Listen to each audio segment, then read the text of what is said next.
We don't show prep. So, so he had no idea. I just barely make it in. I'm sure you can tell, but we don't show.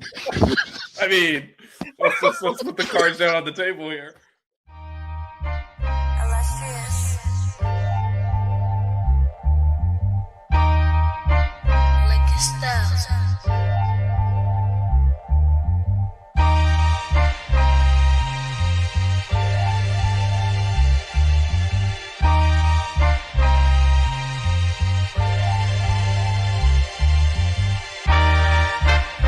Miami Hurricanes, yeah. You know the name already. It's Mercy, ha ha. It's a 6-Rick Kane show. Can't forget the name, yo. Got Jazz, Blue, Vision, DJ, break the game code. Ain't no changing them, ain't no breaking them. Real Portland live from the Hard Rock Stadium.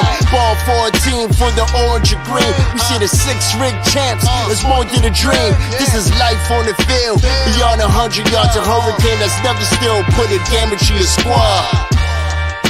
The 6-Rick Kane show. The 6-Rick Kane show. The 6-Rick Kane show. You know.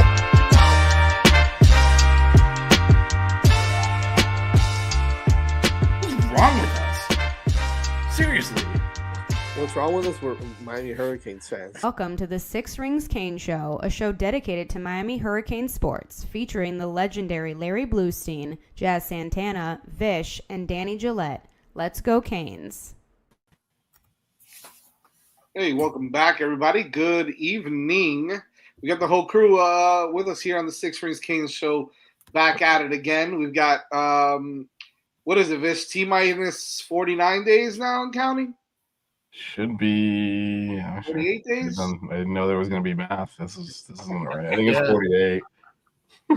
Something like that. It's less than 50 days. Less than 50 days. And we got a big matchup on our hands against Notre Dame August 31st. So we'll get you ready to go before then. We got a lot to cover this whole next month and a half or so, month and 3 quarters before the game. A lot of things going on in Miami Hurricanes football and college football in general. A lot of things going on in the college sports realm, right? We just had the baseball MLB draft just finished off. So if you guys are still with us later tonight, make sure you tune into Canes on Deck. We're definitely going to be talking a little bit about the draft. That's next week. That's not tonight. Is it next week? Oh, okay, yeah. Next week. Next week we'll talk about some of the.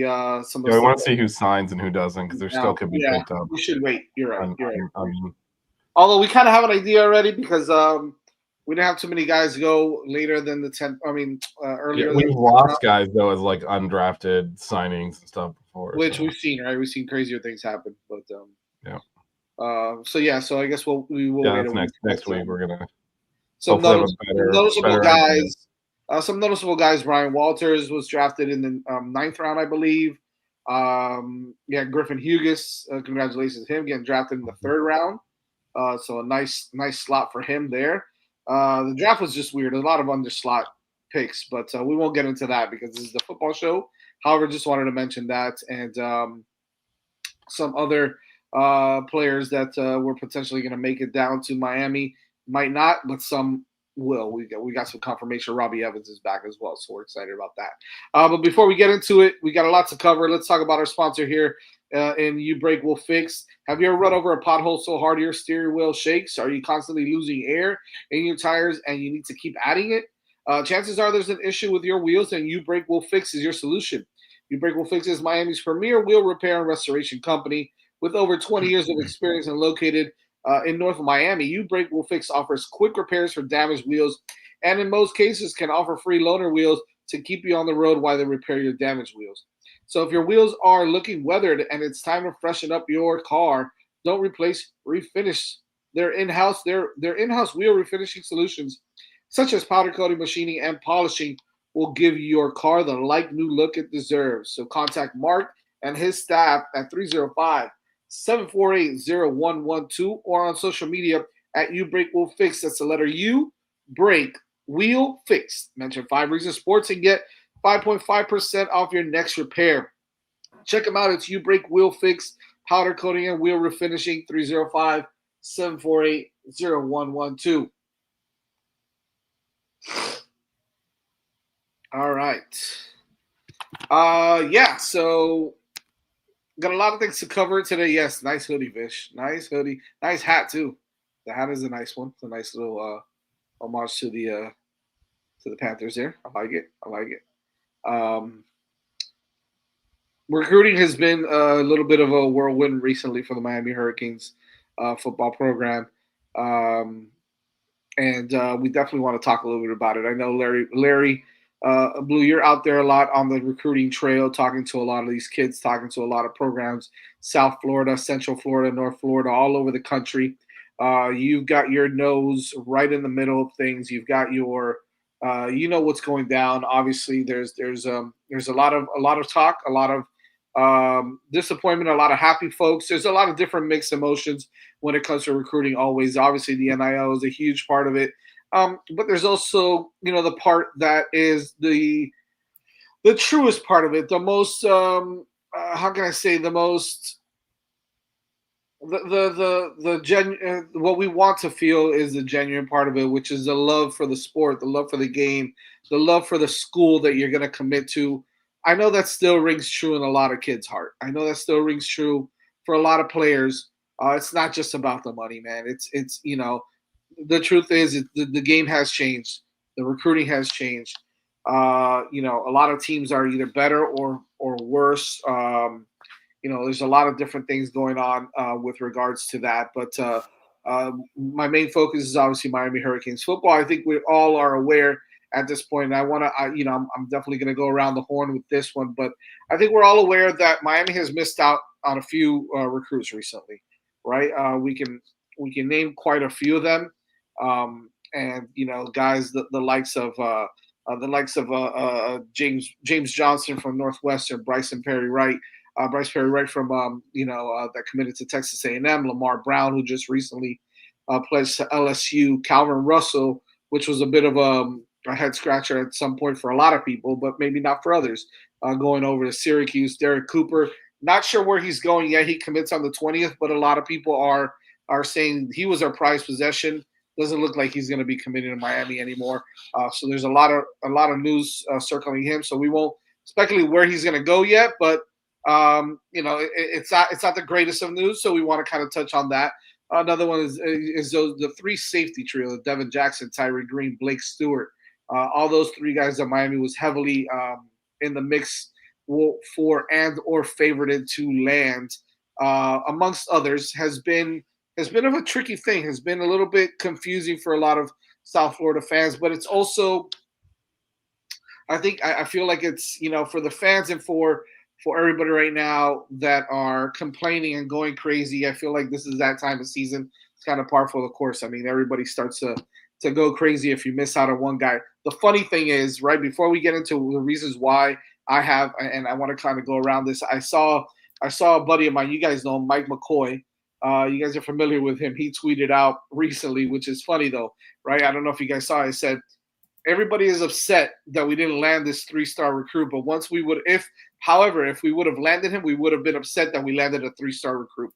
So it's just funny the way that, recruiting works through the fan base. At the end of the day, it doesn't matter about the fan base, right? It matters about the program, who Coach Cristobal and that staff likes, who they want to recruit, who they want to bring in, who wants to be here and play for the Miami Hurricanes.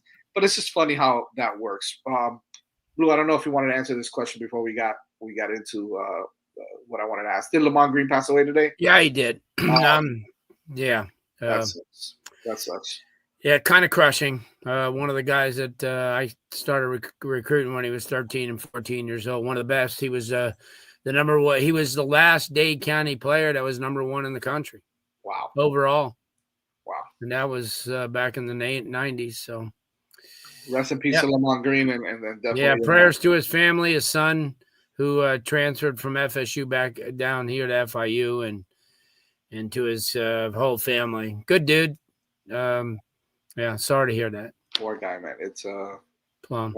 That's definitely sad. That's sad to hear. So, but all the best to his family, and definitely. Blue, this is something I kind of wanted to start off with you on.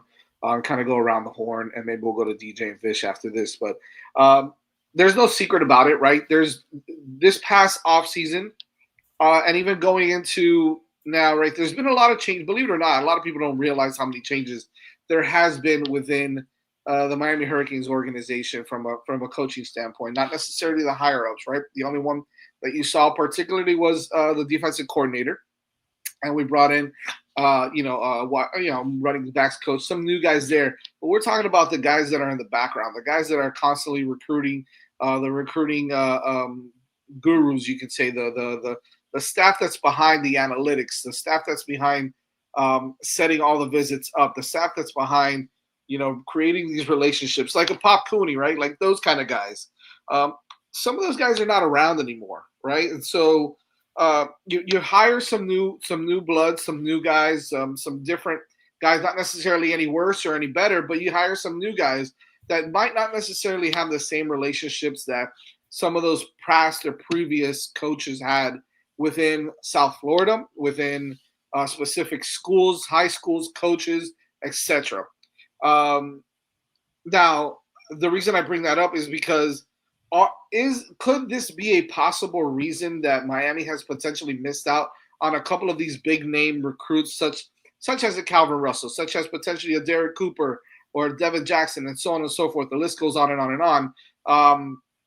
We know what's going on with Teddy Bridgewater, which is kind of stupid. I won't even get into it, but what's going on at Northwestern always affects what kids are thinking, what players are thinking. Now the coaching staff has to recruit, and build relationships with new coaches and new staff. A lot of that goes into what these kids do at the end of the day, who they commit to, right? They're going to commit to guys that they've developed bonds with, that they have relationships with, that the coaches that are coaching them have relationships with. A lot of those guys are gone. New guys are here, which is guys that, things that we don't really think about a lot as fans. We think that it's only Mario Cristobal and it's only Coach Woodio or Kevin Beard or whoever it is, the top guys that are recruiting. A lot of times it's these guys in the background that are really doing a lot of the work. Do you think that has an effect on what's going on in recruiting right now with some of these players that Miami's missing on? Specifically a lot of the big names. And I'll kind of go into another reason why I think it is, but that's the first question I have for you, Blue, and for the team here. What do you think? Does that have to do a lot with what kids are doing, how they're making their decisions? Okay. First of all, I could take this head on and tell you that Miami's 8th in the nation in recruiting for the class of 26. Could they have gotten one or two other guys? But the guys that you mentioned, Cooney's and all that, they had no bearing on the guys that they're keeping. They're not here anymore, so obviously getting some of the best linemen in the country, and so I can answer this by saying it's just the way things are falling right now. It's funny. I was on with Donald this morning, and that was one of the big things: is how come Miami's losing all the local kids? And I think I came with him with a detail of basically everybody in that 26 class that you look at. You start with Derek Cooper. Derek Cooper was Georgia's from the beginning, probably going to end up at Ohio State, the way it looks at. Okay, so who else? Calvin Russell, not a Miami kid. He'd end up not. I'm just going to tell you the truth. The kid Nick Lennar is 5 times better, not even close. And Nick looks like he's going to go to the 2026 class, and I think Miami needs to keep on him. And if they could come away with him, Calvin Russell is a good football player. He's not a great football player, just in my estimation. And all those people who will disagree with me are people who haven't seen him play other than film. And I've watched him close up for 6 years now. So that's the way. Diabell was never a Miami guy, even though his granddad worked at Miami for 29 years and his dad used to hang out there and shoot baskets all the time. He just wasn't a Miami guy. Justice Fitzpatrick, he was going to go to Alabama. Georgia came in and took him. So Miami was really never in it with him, from the beginning. You take a look at Jordan Campbell. Jordan Campbell was Miami's from the beginning. Committed to him. He was the first guy in this class to commit. He stayed. You look at Jabari Brady, not a Miami guy, not even close to being a Miami guy. Denarius Gray could have been a Miami guy, but Auburn and the SEC were on him from the beginning. Miami didn't really pursue him, for the most part. Javion Mallory, they got one of the best running backs in the country. They looked at Brandon Bennett and said, he's more of a track kid, 10-300 guy, goes to FSU. You take a look at guys like the Broadnax kid from West Boca, not a Miami guy. Jason Lopez, a guy that Miami wanted, but it comes down to who do you want? Do you want Jason Lopez or do you want Malachi Toney? And right now, Malachi Toney is probably more of a dynamic player. Jason was being wooed by ACC teams and such to play basketball. He'll never touch the court in the ACC. Not even close. What about a guy like Blake Stewart? Blake's not a local kid, but I'm just looking at, because everybody was pointing their fingers at Miami for not coming away with a Darrell Bell from Goldman, who was a safety kid who was committed to Florida State probably before anybody else in that class, or a Kaj Baker, who's a fast little kid, but not what Miami was looking for. So I'm trying to tell you that Karan Maycock, who from Miami Central committed to Florida State. But remember, he was kind of a late bloomer. He was a safety who became a linebacker in a span of 7 months. He got bigger, stronger. So all I'm doing is trying to detail you what Miami fans have been harping on about, they did poorly 2026 locally. No, they didn't. I just detail you to the guys that they were really serious on and guys that they pursued. And I think they came away, if you look at Mallory, you look at Campbell, with 2 guys that are going to be starting within the next couple of years. So obviously now you're bringing up guys outside the area. And, that's awfully tough because Miami goes into Missouri and gets the number 1 player in the country. They go to Texas and get one of the top linebackers. They go to Georgia and get 2 or 3 kids that were heavily pursued by everybody else. So my point in this, guys, is what constitutes missing out on players? You're going to always miss. Alabama's going to miss. Ohio State's going to miss out on kids. But I would settle for being a top 7, 8 team recruiting-wise over landing guys just to land them. And that's just, from a guy who does this and is in this every day, that's my feeling. I think that they did extremely well. My end result is look at how they're doing overall. They don't have to land all those kids. Do we want Derek Cooper? Awesome. But in the meanwhile, you got a pretty damn good kid in Javion Mallory, who I think is going to be damn good. Cooper's a beast. A year ago, 11, 12 months ago, nobody here in our listening audience, any listening audience, ever heard of him before. He wasn't a guy that started out as an 8th, 9th grade phenom like Javion or Campbell or any of those guys that people were looking at from the age of 13. Yeah, he's a guy that went from a 0-star to a 5-star, right? Like out of nowhere, right? The biggest leap, Jazz, in the history of recruiting. From a 0 flatline guy that no one ever heard of to a 5-star national recruit in 13 months. Yeah. But I'm just being truthful in what I'm saying about everybody. The only guys, sure, you'd like to have a Denarius Graham because he would have been, or Gray, because he would have been really good in that mix as a receiver. And sure, you would have liked to have somebody, Diabell was just never a fit. Miami really never went after him from the beginning. So, and he was just named as the number 1 quarterback in the country today, which, I would say Darian Coleman might be better than him. Well, he's more of a fit. I kind of get out of that mode, that mode, Jazz, as saying, oh, this guy's better or that guy's better. I just think that they're more fits to what Miami's doing. I mean, you could get some, a quarterback that's a pure drop back quarterback that's got no mobility and he could throw. But at the end of the day, you take a look at the kid Cooper, and I thought he'd be a better linebacker than he would be as a running back. He reminds me of, and I've often said that he reminds me of no, he's too big to be a DB, but he'll be a linebacker. But that's a guy that he reminded me of John Beeson. When they put John Beeson in the All-Star game, in the Dave Broward All-Star game at running back, for the first time, he ran for 134, and Georgia goes, holy Christmas, I want that guy. But I just think Cooper ends up at the next level as a linebacker. And, that's just, but I'm not just honing in on him.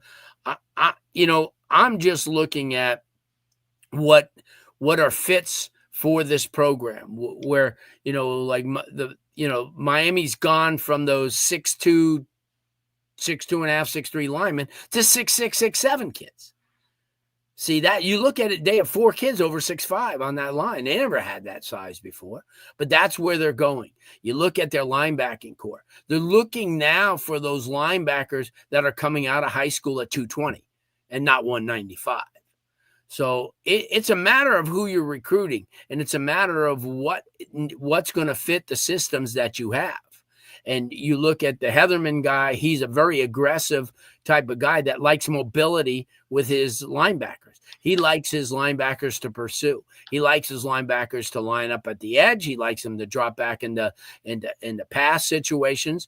And finding guys like that, a guy like Campbell may, because of what Northwestern's doing with him, now is a guy that could go onto a rush end.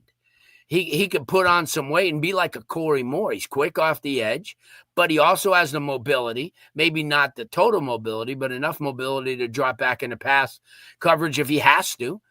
But I think that's a kid that could end up, in that 4-3 package, not as a true edge or a true DN, but somebody who's a hybrid. And I looked at him the other day. I ran into him the other day, and I'm thinking to myself, he's what they call a classic tweener, but the kid could play, and he's got a motor. And he showed me last year against guys who were a year ahead of him in that Under Armour game when he was a junior with 7 tackles and pursued everybody and ran down everybody. And those Miami's looking for not what everybody thinks that they should, but things that fit their scheme. And I think that people get kind of mixed up, but I'm taking that number 8 ranking in the nation any day over who they didn't get, Jazz. Fair enough. I like it.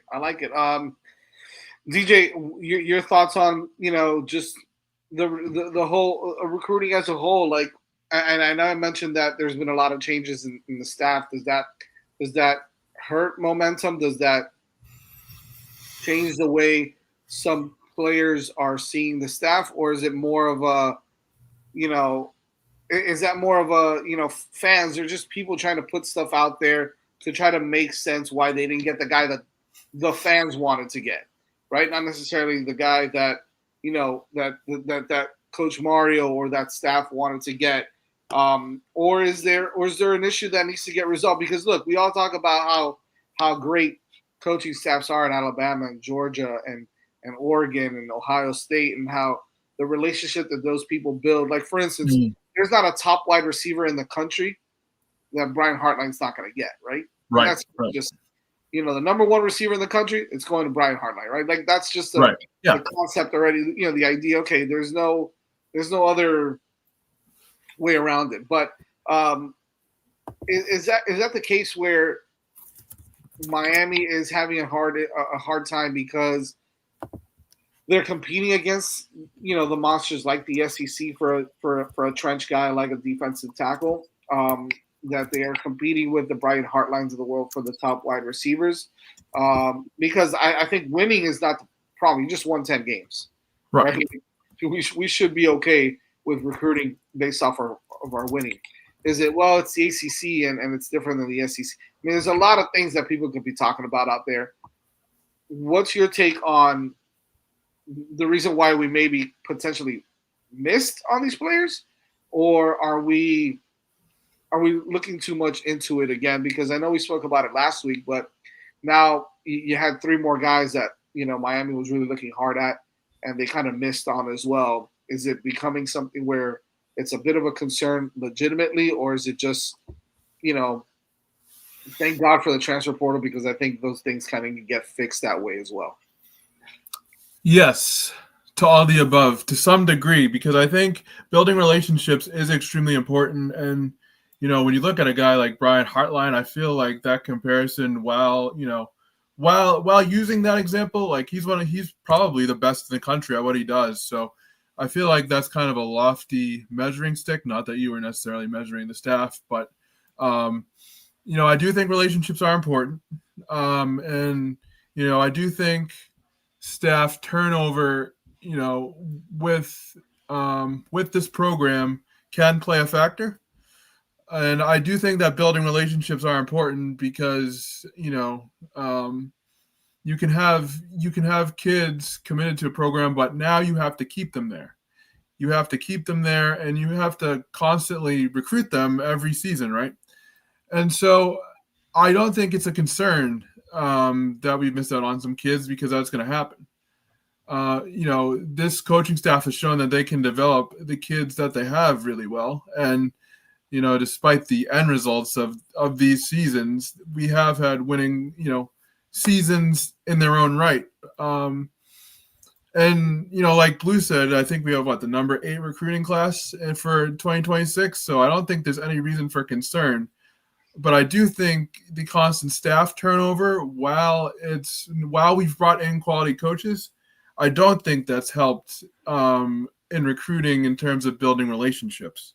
And that's been one of my biggest gripes about the Mario Cristobal era, is just the constant staff turnover, because I do believe those connections are important. I know I've been loud and big-mouthed in saying that money is a driving factor, and while it is, building those relationships are equally as important. So I think it's a combination of things. And like I said, while I think relationships are important, I do think that this coaching staff has shown that they can develop players. And so that, kind of evens out in the end. But continuity for this coaching staff would definitely be preferred. Vish, just have at it, man. What are your thoughts just as a whole? I know we've spoken about it a little bit, so.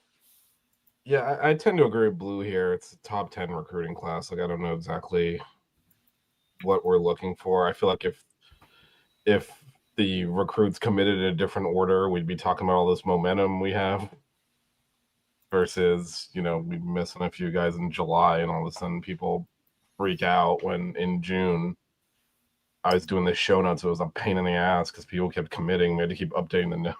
So, life comes at you fast, I guess. But overall, you just got to look macro level. The program's healthy. The recruiting class is the strongest we've had in, 10 years maybe? So I don't really think there's any kind of issue here.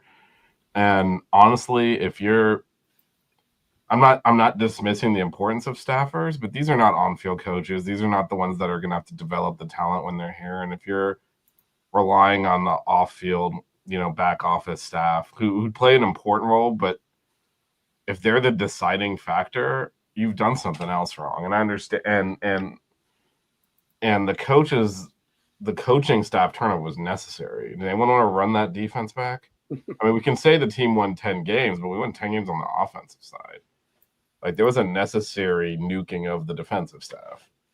And so when you have those transitions, you do take a little bit of a recruiting hit because, as you said, you don't have those relationships that were cultivated by the previous staff over multiple years. You lose them.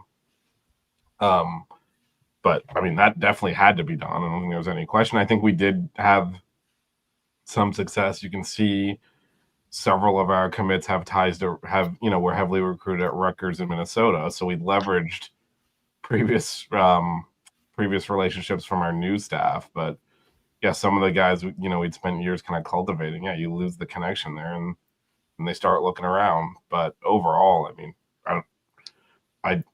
maybe you can gripe out a kid here or there, but I'm very happy with the direction of the recruiting and of the program overall. I think while people complain about staff turnover, we got to get you you got to get the right mix of coaching on the field, because ultimately 10-win season is not going to convince anyone of anything. You really need, especially when everyone knows Cam Ward was otherworldly. It's very easy to dismiss last year as a fluke.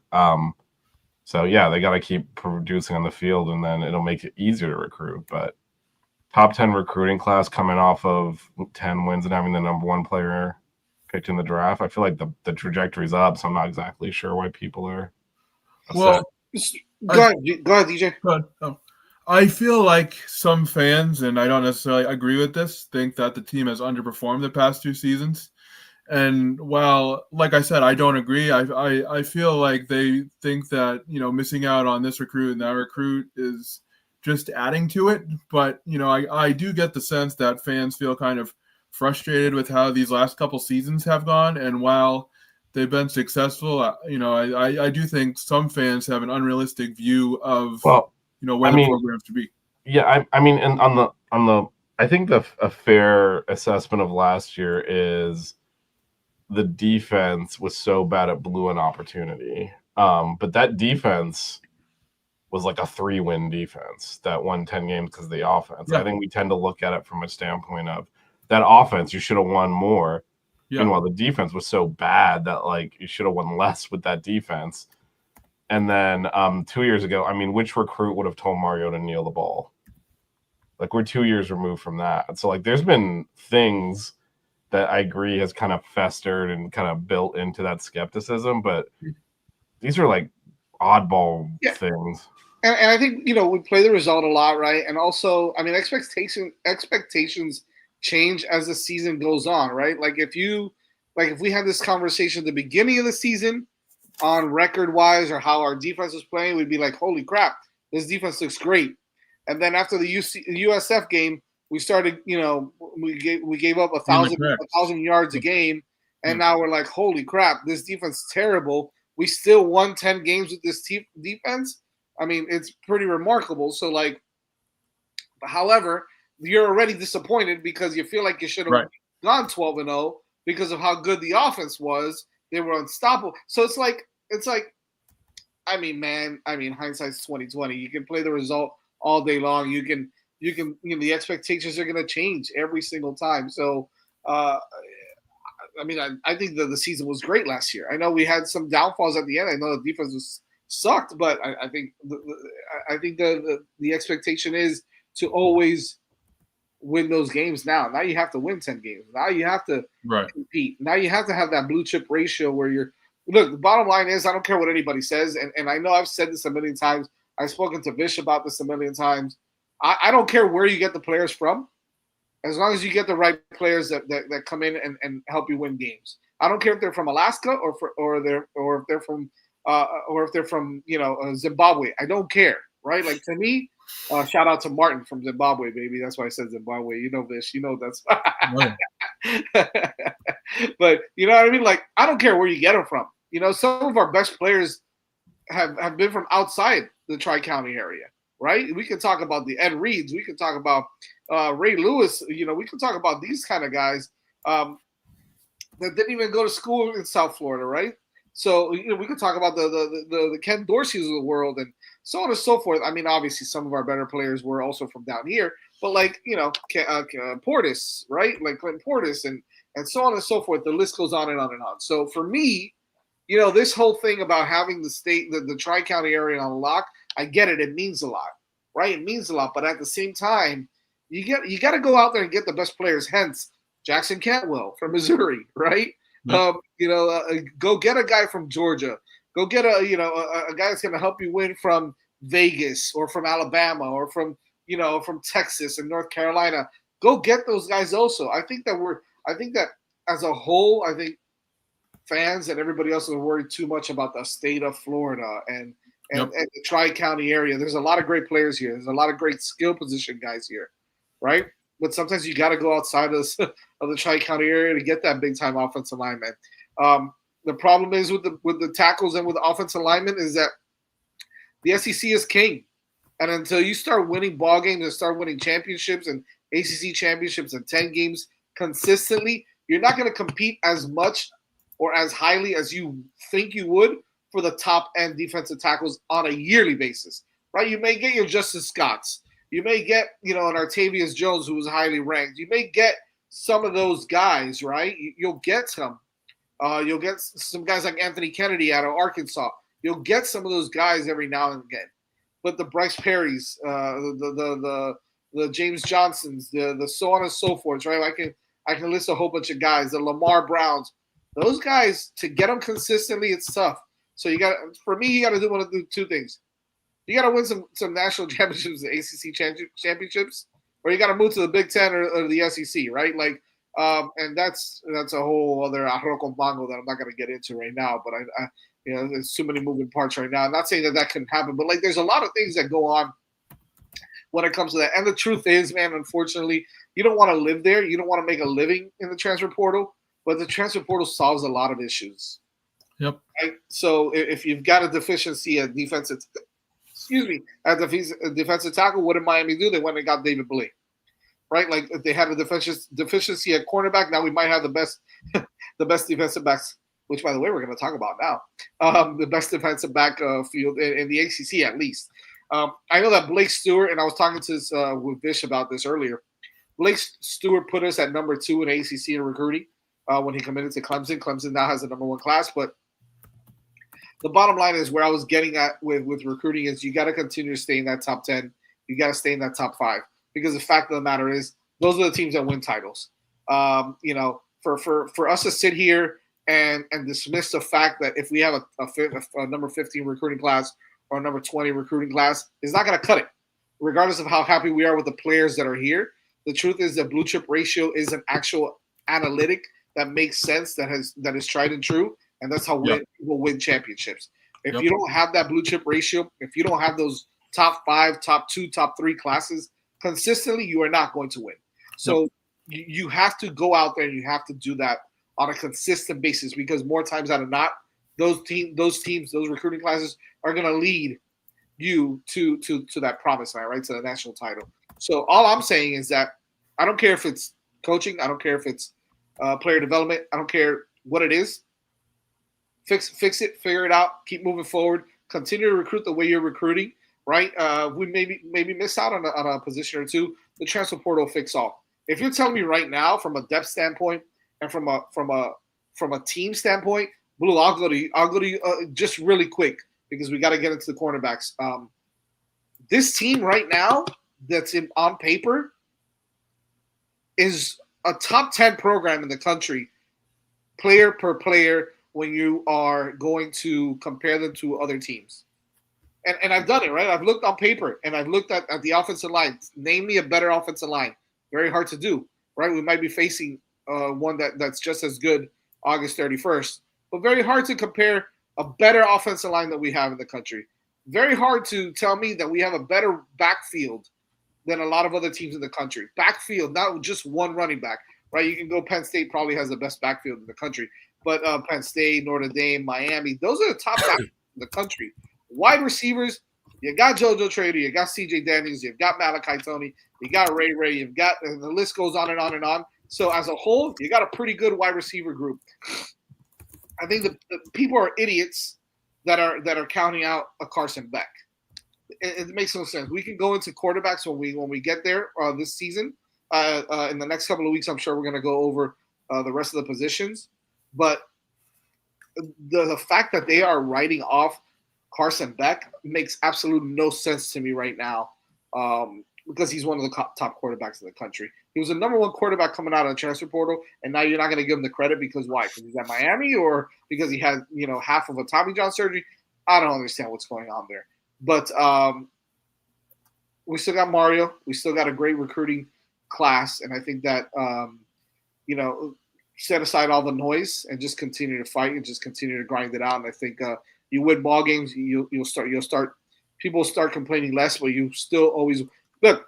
Vish, can we go 12-0, win the national title, and someone will still complain about something?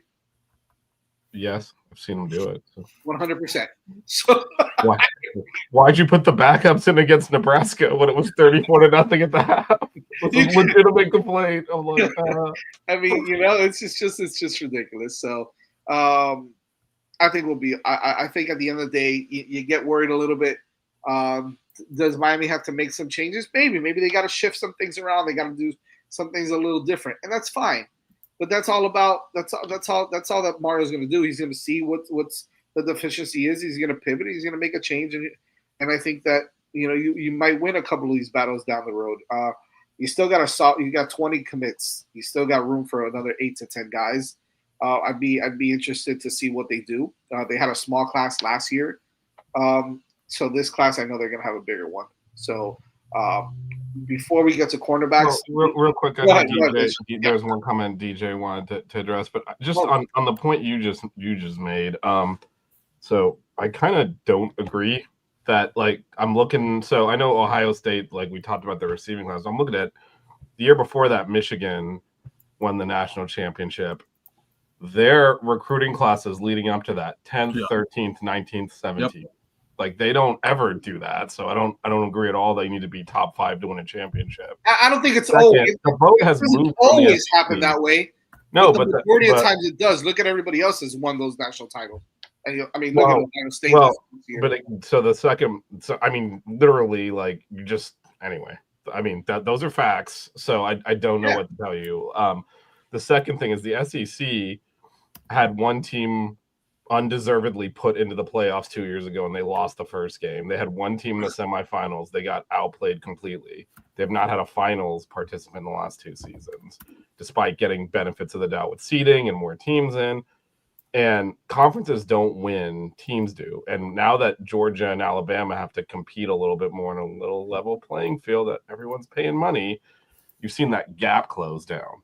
Because it wasn't the SEC. LSU, I think, won one recently. It was Georgia and Alabama just killing everyone. They were above not just us, not just the Big Ten. They were above all of college football with that gap closing with Saban on.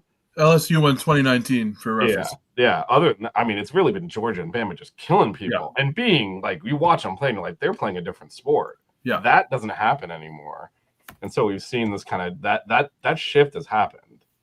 So maybe it's starting to shift now. So I think that you might shifted over the last few years. That's why you're seeing it on the field. That's what I'm saying. It's starting to shift now, and so you might start to see a little bit of a difference. However, you mentioned one team, right? You mentioned Michigan. You mentioned one team, and I get it. That does happen, right? Trent Dilfer can win a Super Bowl also, right? So that happens. Yeah. All right. Let's those type of things can happen. I'm not saying Michigan didn't have a good team. They developed great. They developed their players really well. They had the best defense in the country that year because of their development, because they were able to really hone in and get those guys playing, and they fit that whole entire scheme. That whole entire team was a team. It was a team effort. But if you look back and you just average it out, analytics and the analytics tell you otherwise. They tell you have to have a top 10 program recruiting wise. You have to recruit at a high level to win a national title. You can't recruit consistently at a top 20 or top 30 level and win national titles. Hold on. So you do it every once in a while? Sure, you can. It's now shifted, though, because first you said top 3, top 5, and now it's top 10, which the Canes are consistent. Well, I always said that you have to be in the top. They're not always consistent. They were 14th last year. Yeah, that is right in line with what Michigan was doing, actually probably ahead of what they were doing. And it wasn't just a one-year thing. You're giving me one team. You're giving me Michigan, one team that did it one time with what they did, how they did. But look at all the other teams, whether it's Alabama or Georgia or Ohio State or even, Clemson, all those teams, Oregon, all those teams that are in the national title. Oregon's never won shit. All those teams that get to the national title are recruiting at that high level. They're not recruiting at a low level.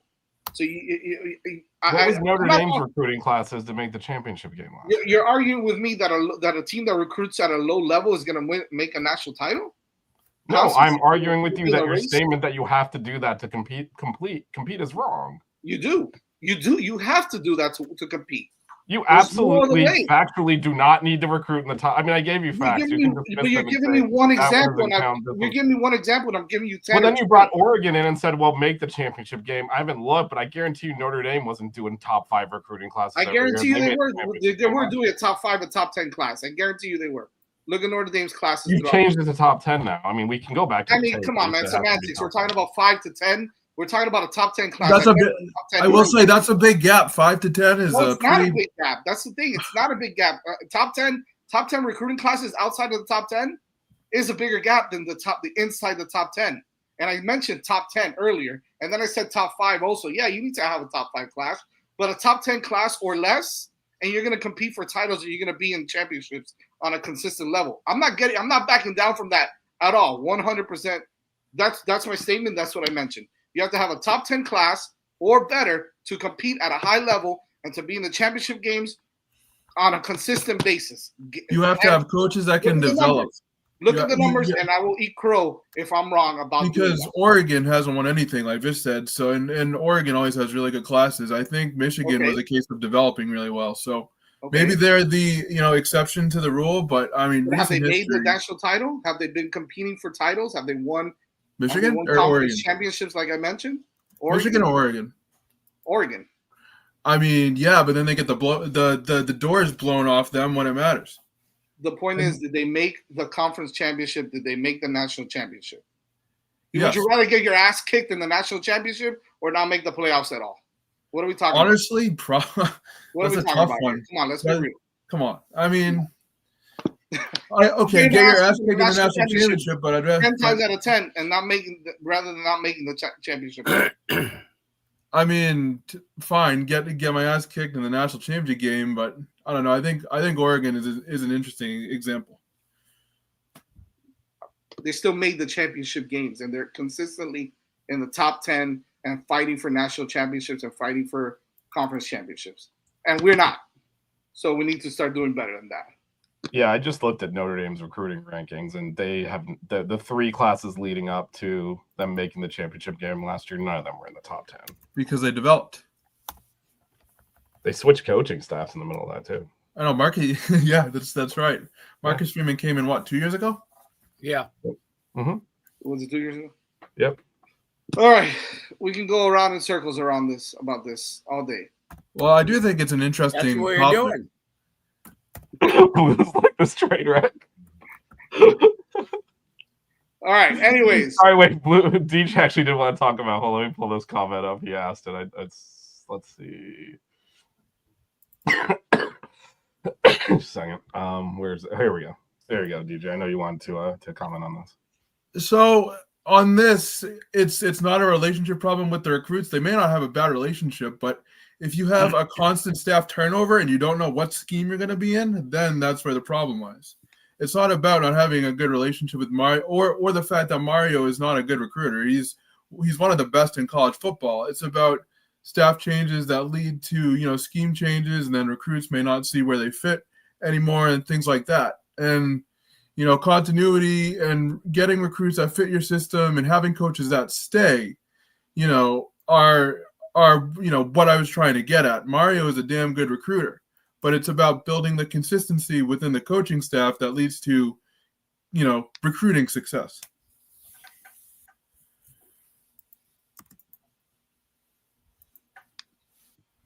I'm with you, man. I'm with you. What does Pimp Down want to see? We haven't seen any positives from Beck in Miami so far. Until then, there will be questions. I mean, I think there's different type. I agree with what Jazz said earlier. Like there's health questions until we see him take the field, and he had a pretty catastrophic arm injury late in the last season. Yeah. But I know he got a lot of crap last year for the interceptions, but even last year's Carson Beck is a top 10 quarterback, and so his worst like performance in college is still better than most quarterbacks. So I mean, it's really just a health question. Which I think if people want to say like, I'm worried about his health, especially we've seen Emory struggle in reserve duty. He's the backup, right? So I think that's a valid question. But if you're saying like Carson Beck isn't good if he's healthy, that's nonsense. So I think there's different degrees to that. Yeah, we'll be all right. Moving along because we don't have much time here. However, the topic today also was cornerbacks, right? We wanted to kind of talk a little bit about our cornerback class moving into what is now less than 50 days until we play Notre Dame. And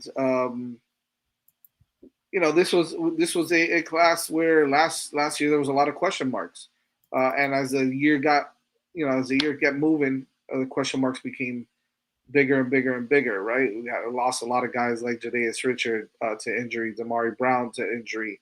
Daryl Porter wasn't at his full strength. We saw him with some injury issues at sometimes as well. Wasn't playing great. But we also saw the resurgence of freshmen. We saw the not the resurgence, but we saw the coming out party, I guess, of OJ Frederick as our top corner for last year, and moving into this year, he looks to continue that progression into being one of the top corners in the country. But you get guys like Damari Brown back. You get some development and some new players. You're bringing in a really great class of players, whether it was the transfer portal or it was through recruiting. You brought in on the transfer portal, you brought in guys like Chris Ewald, talented kid Jabari Antoine, as well as another big-time prospect who you brought in recruiting. But you get guys like Xavier Lucas and Keontae Scott, Ethan O'Connor, Charles Brantley. You get guys like that back and coming in, and some of those guys are some of the top players that they're in their conferences when they transferred in. Xavier Lucas is obviously a big-time prospect, young kid, still a sophomore. We know the debacle there with Wisconsin and all the crazy stupidness that was going on. But Xavier Lucas transfers over from Wisconsin. You get Keontae Scott coming in from, was it Florida? Yeah, right? He was at Florida, if I'm not mistaken, right? Keontae Scott transferred. Ethan O'Connor from Washington State. Charles Brantley, better known as Chuck, little Chuck Brantley. It looks like a little guy. You know what? He reminds me a little bit of his size and his tenacity, kind of like a what's his kid's name? The Honey Badger. Jesus. I'm not saying he's that good. It's hard to say that he's that good, but he kind of reminds me of that style of play. And he comes in, Chuck Brantley out of Michigan State. We got a lot of prospects here. A lot of guys that can come in and can compete. Damari Brown, looking for big things from him this year as well. Vish, we'll start off with you in this one. We talked about how bad the cornerbacks were last year. The cornerback play was not great. Now it looks like it's one of our strong points. Like it looks like it's one of the best positions on our team. What are you liking about this group as a whole, and who are your guys that you're looking to stand out and kind of make a difference on that side? Yeah, I like the depth. There's a lot of options, which last year didn't have. I mean, people forget Jadaeus Richards got injured against Duke, and as bad as the defense, was up to that point, it took a huge step back even further after that, because there just was no one behind him. So I think the depth is exciting. There's multiple options. I think for sure you're going to see OJ and Xavier Lucas start. But then there's so many guys you can rotate in. You use for different matchups. I wouldn't be surprised if we play a little bit of dime. I know it's not something we play a lot of, but with teams that put more receivers out there, we actually have enough guys to cover. So I think generally just the depth and the ability to kind of mix and match personnel. And yeah, I mean, there's like 5, 6, 7 guys you wouldn't mind having on the field, which is a big, big change from last year. It looks like there's at least 4 or 5 guys that could start right off the bat to be your boundary guys. DJ, your thoughts on what you think as a whole on this cornerback group, and who do you think is going to come out and potentially be those guys that are going to stand out?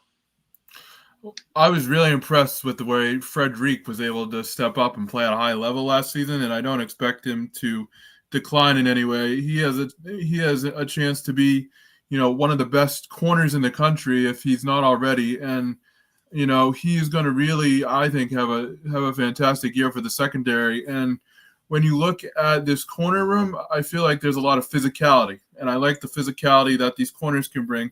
Brantley comes to mind when talking about physicality, and I feel like he fits Corey Heathern's defense very well in that regard. It was one thing last year, we didn't have a lot of corner depth, but we also didn't have an identity in the secondary. And I feel like this year there's a mix of, physicality and, kind of that gritty toughness that was missing at the position last year. So I like the overall, obviously the players, but the overall, kind of identity that these players bring as well, because I was missing last year. I mean, we talked about it ad nauseum on the show, and I think the secondary room kind of, embodies what Heatherton wants to do. If I can unmute myself quicker, that would be great. Blue, you know some of these guys pretty intimately. You've been able to really build relationships with guys like Frederic, Lucas, Damari Brown, even Chuck Brantley, and so on and so forth. Chris Ewald out of Chaminade, if I'm not mistaken. What are your thoughts on this group as a whole? Who do you see kind of standing out? Yeah, I agree with I agree with what Vish was saying. The very fact that you have choices this year and some depth and that quality depth. And, last year you didn't know what you were going to get in the opening game against Florida. And all of a sudden you come out with a true freshman like OJ Frederic, who all of a sudden went from nowhere to maybe your most reliable corner after game one. But the addition of guys like Ethan O'Connor, like I said before, and Jabari Antoine, and you mentioned Chris Ewald, players like that. The addition of Xavier Lucas and having a Damari Brown, who at probably last year at this time we'd say, well, Damari Brown's our best cover guy. From the athleticism, from the skill, from the potential.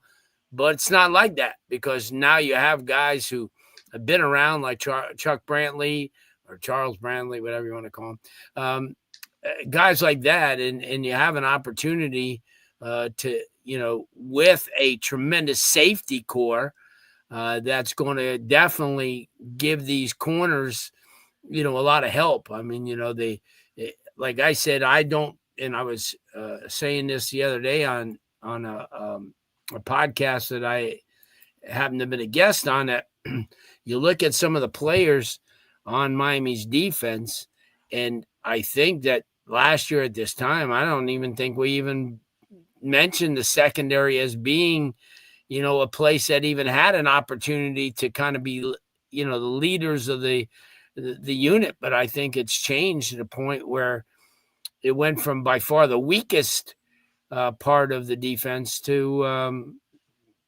the deepest now. I mean, you got some really good defensive linemen, you got some linebackers, but what you brought in all the way across the board with safeties like Zachariah Poyser and guys like that, you've become a better unit. And I think a lot of these corners are going to play off the fact that their safeties are more physical this year. I think they have most of them have really good ball skills. So if need be, their coverage, I believe it was I think it was you, Jazz, that brought up a coverage packages that they could use. They didn't have options, guys, last year, to put in different packages. They were just surviving on trying to cover and trying to get some of those offenses slowed down a little bit, because I believe you mentioned after the USF game, and I remember it was that Friday night against Virginia Tech, this team started to change in a major ways, and all that pass rush and sacks that we saw in the first 3-4 games weren't in place, and you had no secondary. So you went away with, I think in the first 3 games, you had a really good pass rush and a good front seven play, which kind of masked the deficiencies in the secondary. And then when that slowed down against better competition like Virginia Tech, the defensive backfield was exposed, I mean, in every way possible. So I think that's really what happened. It was a tale of kind of a false beginning, where your front seven was making plays and getting pass rushes and getting to the quarterback and chasing down the runners and not giving up, gas yards, and the secondary wasn't really, needed to make those game-saving plays. But against Virginia Tech, they almost blew the game. A couple of games that Louisville comes to mind, that it was in a foot race. You knew it was going to be every damn time that you trotted out the best quarterback, most productive quarterback they've had. You knew he's going to have to go for 450. You knew he was going to have to put 40 points on the board. And that's not really the mark of a team, that could ever be in a championship. And how many times did you say, Jesus? And we looked, and I remember even Vish was saying, he goes, Jesus, if we had to play some of them, those playoff type of teams, we're in trouble because we're not going to be able to stop them. We can't stop some of the other teams. How are we going to stop, some of them high flying teams? So in essence, in a nutshell, we are such in a better place from a corner situation and from a defensive secondary situation than we probably have been in a better part of a decade, because you've got young guys, but you also have veteran established guys. And you know what, Blue? That Georgia Tech game comes to mind too when I was watching Hayes King run up the middle and all over him. Yeah, and so I definitely agree that there were some instances, like you said, where things fell apart, and I don't think that'll be the case this year, because I think a competent secondary will be able to come down and make plays to stop the run as well.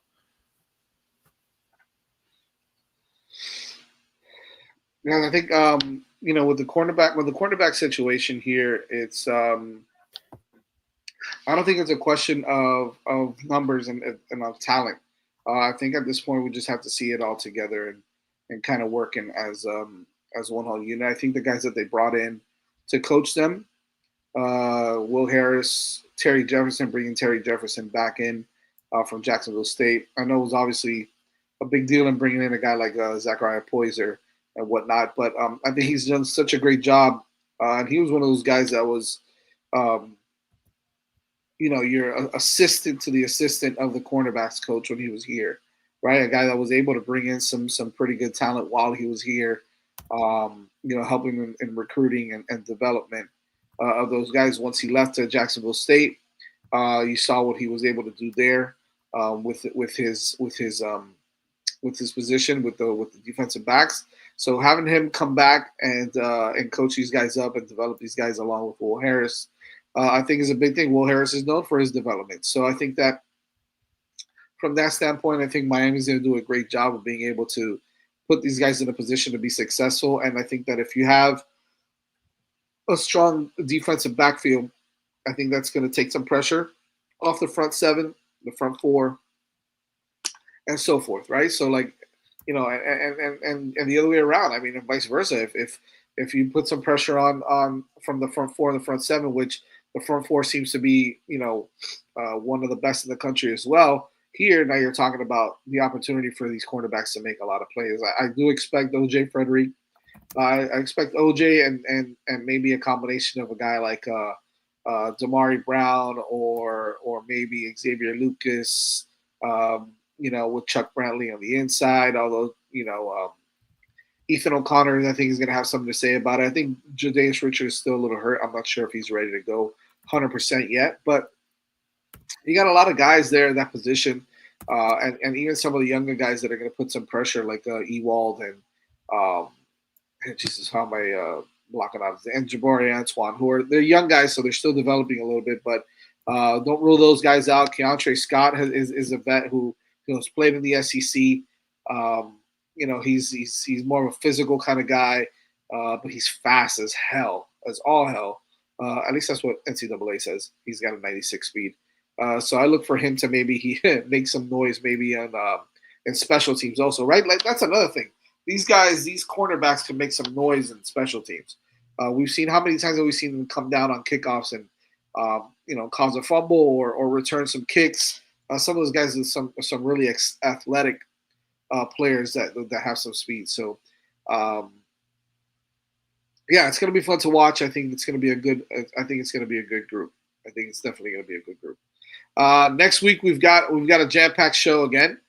We're going to talk about another position as we get closer and closer and closer to game week. Game week will be a fun one. We'll definitely have some interesting stuff going on in game week. But next week we will have a jam-packed day, a jam-packed Monday, as we're going to be covering not only Six Rings Canes, but we'll have Canes on deck going over the draft and guys that signed and guys that didn't sign. Looks like Miami is potentially going to have a pretty good class coming in and a pretty good ball club. So we'll keep you guys up to date on that. But recruiting's not done yet, guys. I know you might hear a little bit of a lull right now. You might not get a lot of players that are going to be committing. You might get one player here or there. But just don't worry about it, man. Go work, go have fun, go have a good life. Don't sit here and drown your sorrows on Miami Hurricanes recruiting, man. You got so much other stuff to be doing than just sitting around and complaining about that. Who cares? It is what it is. Let them do what they got to do. Go out and win some ball games, have some fun at the games, and enjoy college football. That's what it's meant for. Blue, show and tell. Yeah, I got something. I had to scramble around today. I have to go through all my rest of my stuff. I went back to 2007 season. Okay. Javaris James. There's a name from the past. Old JJ. Javaris James. Good back, man. Good little back. Good back, obviously. And Kenny Phillips in the little inset right there. Went 5-7 that year. I see Kenny quite a bit. And then you had the much maligned Kyle Wright. Oh, Kyle Wright. Probably came in with as much. Yeah, he was the number one quarterback in the country that year. He had probably. He looked like the best quarterback ever. Just look at him. Let me tell you something. I have still his game films from his senior year, and I will tell you this. He probably looked as good as any high school quarterback as I've ever seen. Ever. Made every throw. Velocity. It was a combination. He had 4 offensive coordinators in 4 years, and he was on his ass 37 times. Can't be productive if you're not upright and throwing. So I look at him as one of those guys that came in at the wrong time. Well, some of his good games were really, really good. He looked really, really good. Didn't he trend set the old throwback Miami uniform in the North Carolina game that they lost? And they said they'll never wear those things again. Yeah. Yeah, that was a throwback to the days when my dad used to take me to the games with those gold helmets. They won that game. Did they win that game? Yeah, that was after, I want to say Hurricane Wilma, but it was when they closed Tyrone Moss, the running back? Yeah, Tyrone Moss ran all over them. It was a comeback. Okay, all right. I thought that they wore game. Those uniforms one time. When they wore the one sleeve against Georgia Tech and blew the season. Oh, okay. And that one they didn't bring out again. Those are pretty hideous too. All right. Well, I knew it was some uniform combination. Yeah, no, that they wore that. They had those green ones with just like an orange sleeve. They wore that against. Yes, that's it. You're right. And lost. Kid had a bunch of talent, man. Kid had a bunch of talent. He had a lot of talent, and like I said, arm strength. And I sat there, and I remember talking to Butch Davis when he was at North Carolina at the time, and he was telling me he thought that kid was he said, Miami got the best quarterback by far. Yeah, but you never know how, like, the high school when you're not getting pressured and it's much easier to play quarterback. Like, I think definitely the offensive coordinators hurt him, but also his pocket presence was he didn't look natural in the pocket. It was not great. No, that's he looked just visibly like that's a quarterback, but like his ability to navigate the pocket, get the ball out, and part of that's certainly the being uncomfortable with new offense every year, but I feel like he just didn't have that natural quarterback like pocket presence. That was rough. But I agree with Blue. If he was like 10 years earlier, that was less important. That was that area where it started crossing over to where, like, now quarterbacks don't even stand still. They're moving around the whole time and all that. Like, 10 years, like Kyle Wright kind of came in that transition era. I feel like 10 years before, where the quarterback was basically a statue. You'd be under center, you'd take your 7-step drop, and the ball would come out. He would have been a lot better in that era than the one he ended up landing in. Yep. By the way, if anybody wants to know, O'Neal, Cruz, and Caminero hit 21 out. And then the top 4, I don't know who the number. The other guy was Rooker. Olsen. I see Olsen. That would be good for them. That's a hometown boy. He's out. He only hit 15. Oh, Olsen did? Yeah, Jazz hit 3 for the love of God. Poor guy. That's all. That's all. Yeah. Thanks for showing up. You got to put the Marlin guy in there who had 3 yesterday. Right now, there's a tie between Cal Raleigh and Rooker. They both have 17, so I think there's going to be a swing off to see who gets into the. Hey, I like the fact that Cal Raleigh's dad is pitching and his brother's catching. Oh, that's cool. That's cool. O'Neal. I actually thought I was getting fat, and then I saw Cal Raleigh's dad, and I'm feeling, oh, Jesus Christ. I feel like Twiggy. These guys are unbelievable.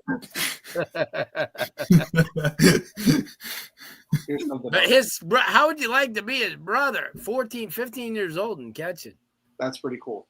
That's pretty awesome. I know. Anyways. All right. Well, that's it. Next week is showtime, and we'll talk to you. Yeah, guys. we got buckets on Wednesday too. We got nice. F1 tomorrow, so more stuff coming. Wow. You're F1, and I'm telling you. Buckets, man. The ladies basketball team looks like they have some badasses on that team coming in. That Israeli did a chick. good job in the portal. Yeah, that Israeli chick can play, man. She's awesome. I saw her play last year. She was on the other team. She lit our ass up. That's right. She's a good little baller, man. She's a good little baller. That's cool. Yeah. So stay tuned. We'll see you guys. See you guys this week and next week. Adios. Yep. The 6 Rig Kane Show. Yeah. The 6 Rig Kane Show. Yeah. The 6 Rings Kane Show.